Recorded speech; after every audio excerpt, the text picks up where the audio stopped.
Bonjour peuple congolais, bonjour bandeko nanga bipanye sobozami.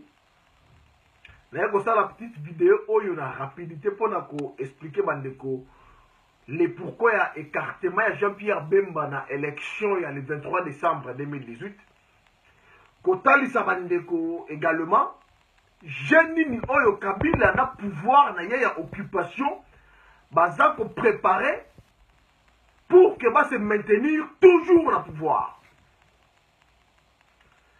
Bandeko nangai Jean-Pierre Bemba oyo azalaki a quitté na CPI oyo beta 10 ans de prison pour un dépôt d'enquête en attendant que ba yako luka véracité à affaire oyo salaki ou ezalaki non lieu atikalaki na une année oyo babengaki na kombo ya subornation ya témoin. Alors na kokota na ba explication ya oyo babengi kombo subornation ya témoin te pamba te moko ya moto ya zalaki na kati ya MLC oyo aza juriste na kombo ya Thomas Luwaka apesaki tous les détails a explikaki yango eloko babengi kombo na kombo ya subornation ya témoin. Mais na kati ya mibeko ya seni bandeko na ngai eza na loi moko oyo elobiki soki moto yo aye ko poser candidature na ye ki akoma président de la République asala mbeba oyo za ko s'imprimer na lolenge ya corruption demande na ye ekozala par la suite irrécevable. Alors na lingi na expliquer boyi na kati ya ba point ya subornation à témoin bien que subornation à témoin eza eloko moko te na corruption, mais parmi les points où il y a bengi ya subornation à témoin, corruption pesa lokola similaire dans quatre ya makambu ya subornation à témoin. C'est-à-dire que ceux qui yo aujourd'hui peut-être le trafic d'influence, soit l'influence na yo. Obi bon lokola yo za peut-être reconnaît fangai et que ozoya pour makambu ya oya ko pesa témoignage sur ngai. Vous avez l'obligation, il y a un témoignage, vous avez un bénéfice d'angaï. Wana est la corruption morale. Mais ceux qui ont moi misolo, au petit moto wana, on dit que non, il y a un témoigner pour un bénéfice d'angaï, oh wana est comme une corruption matérielle. Alors, na kati ya bibeko ya seni, et pekisi yango pour un moto yo aza ko prétendre que a diriger pays lobby. Na kati na yango ne oyo baza ko reprocher Jean-Pierre Bemba que subornation témoin na ye ekoki ko s'enregistrer na makambo wana. Alors que sur le plan juridique comme Jean-Pierre Bemba makambo na ye baké nango na appel azana nous na présomption d'innocence.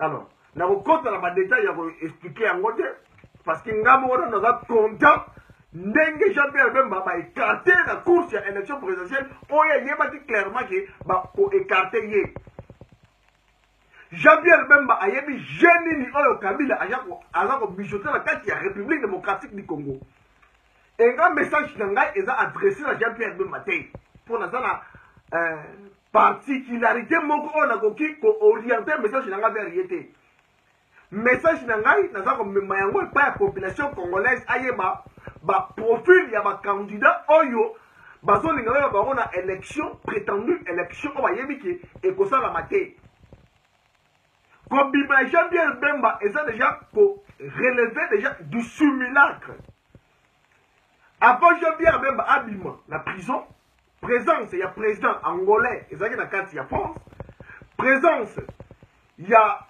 Paul Kagame ezaki na kati ya France. Alors ce qui Jean-Pierre Bemba azalaki condamné na CPI ezalaki compte tenu ya makambu ya France. C'est-à-dire quoi? Elingi kolimbola que Jean-Pierre Bemba oya tindaka ba militaire na ye pour que bakende compléter main forte na Ange Félix Patassé ezalaki pour que ba combattre na armée française oyo eyaki pour soutenir le gouvernement en place. Alors, tant que Jean-Pierre Bemba militaire na ye basali dynamique contre gouvernement et gouvernement qui soutenu par la suite le gouvernement français Donc Jean-Pierre Bemba, autrement dit, a commis ennemi abyssal contre le gouvernement de la France.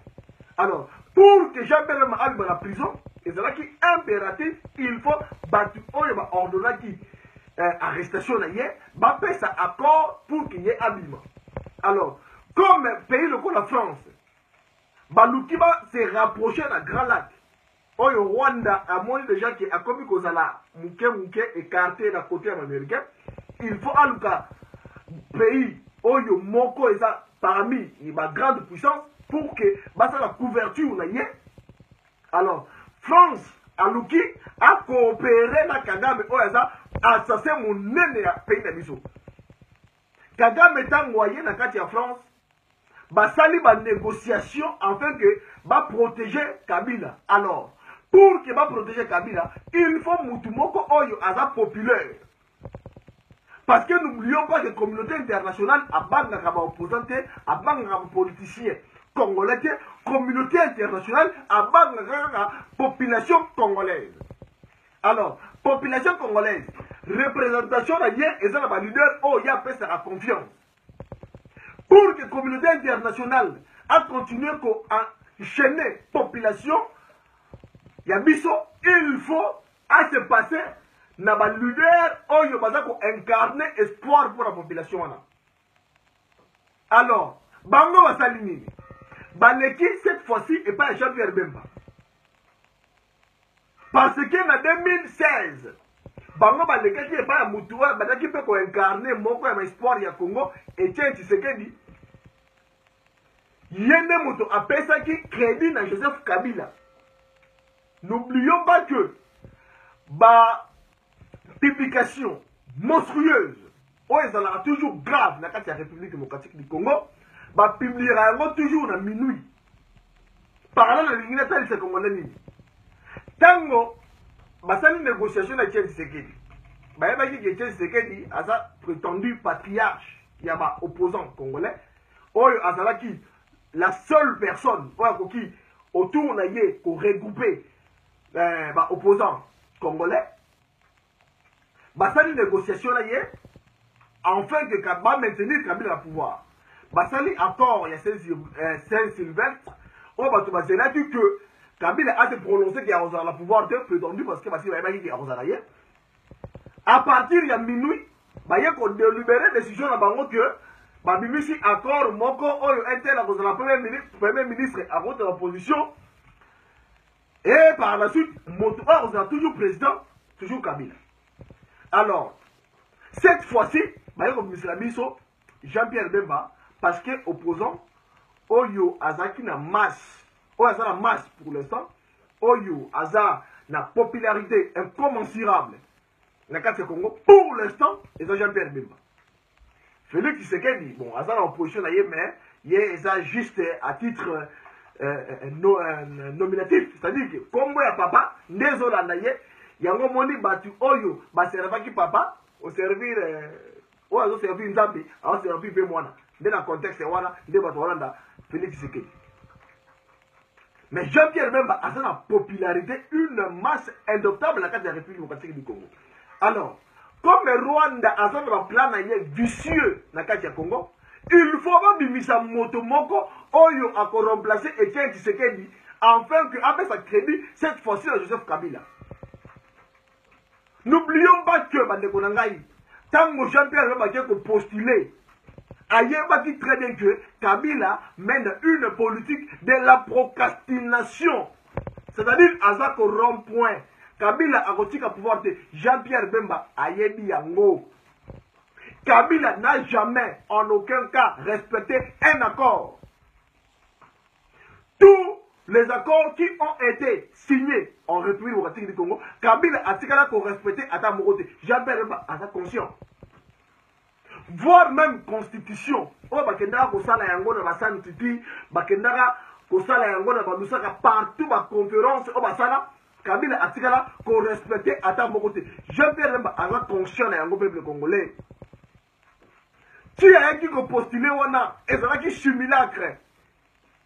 Image quand que Jean-Pierre Bemba a postulé. C'est du cabotanisme. C'est un cabotin. D'abord, Jean-Pierre Bemba dit très bien que l'élection est au peuple congolais.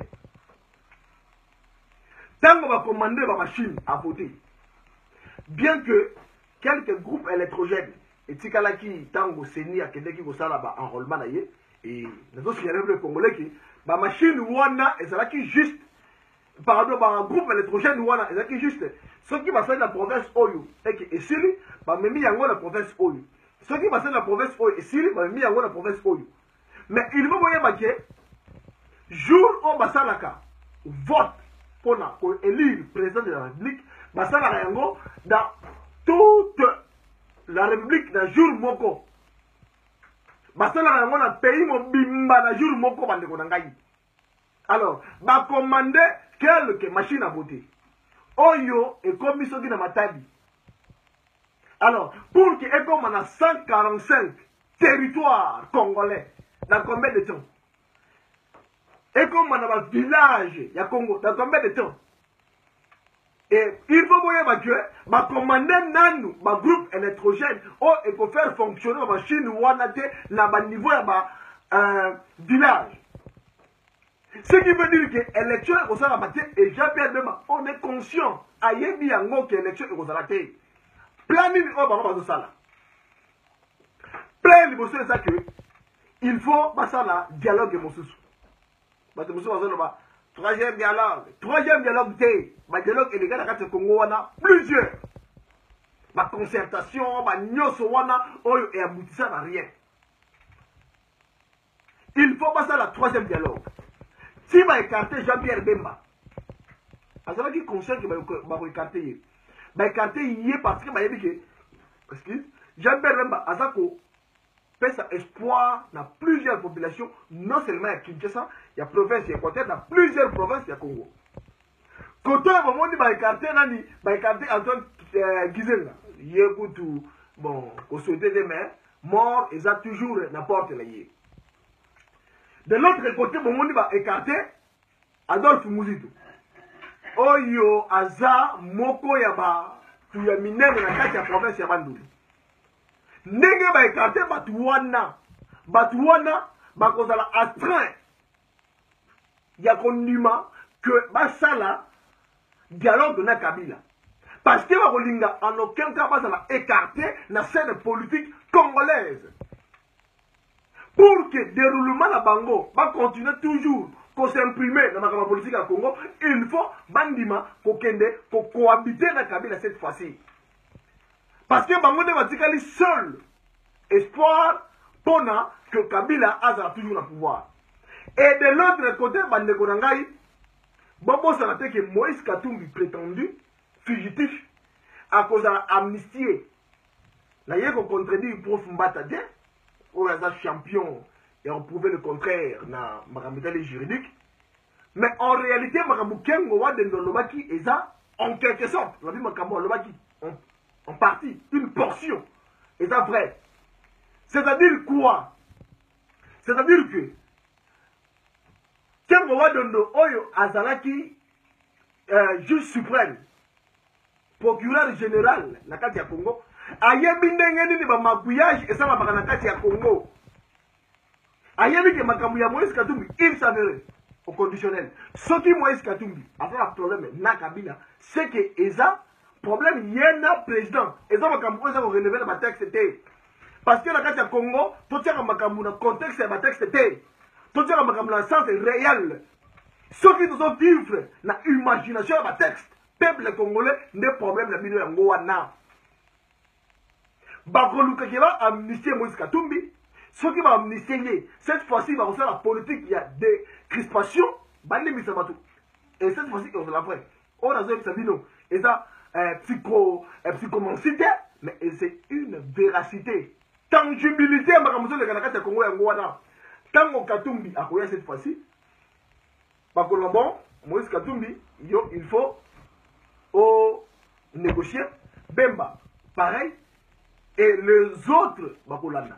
Pourquoi? Parce que tout le monde qui, cette fois-ci, comment dire que, avant toute l'élection, il faut Moïse Katumbi Aya. Comme vous comprenez ça, même exemple, à l'époque, avant, assiéger la table ronde, c'est là qui arrivait à Lumumba, enfin que bango tout bandima que va continuer ça la table ronde parce que le Mozaki moko il y a initiateur il y a indépendance il y a Congo moko il y a architecte il y a indépendance il y a Congo donc cette fois-ci comme ezui sous cas il y a moto moko il y a monene il y a opposant bakozala astreint il y a un dialogue dans Kabila et bon tiens la moto la qui dauphin au Kabila a ponaki ezaki juste façade pour l'axabino que bon ngai na ndimi na élection mais botala ton dit ma tout respecter constitution alors que Kabila a tikali jamais pour na dauphin parce que prétendu dauphin on a postulé dans la liste Yasseni a postulé comme indépendant bobo ça que Kabila il est beaucoup a postulé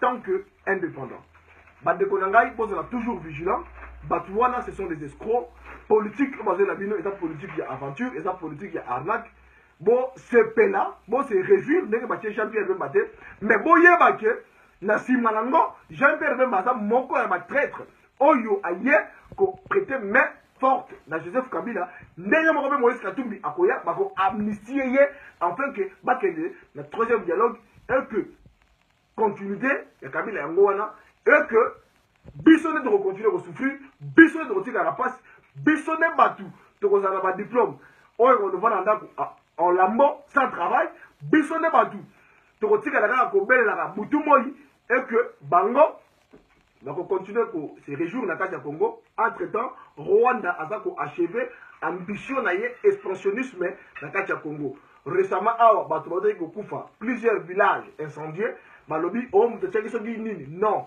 on sait ndenge nini ba ndako wana ezalaki incendie tozala toujours vigilant toyeba nini oyo tolingi toyebi ke tokolonga ingeta peuple congolais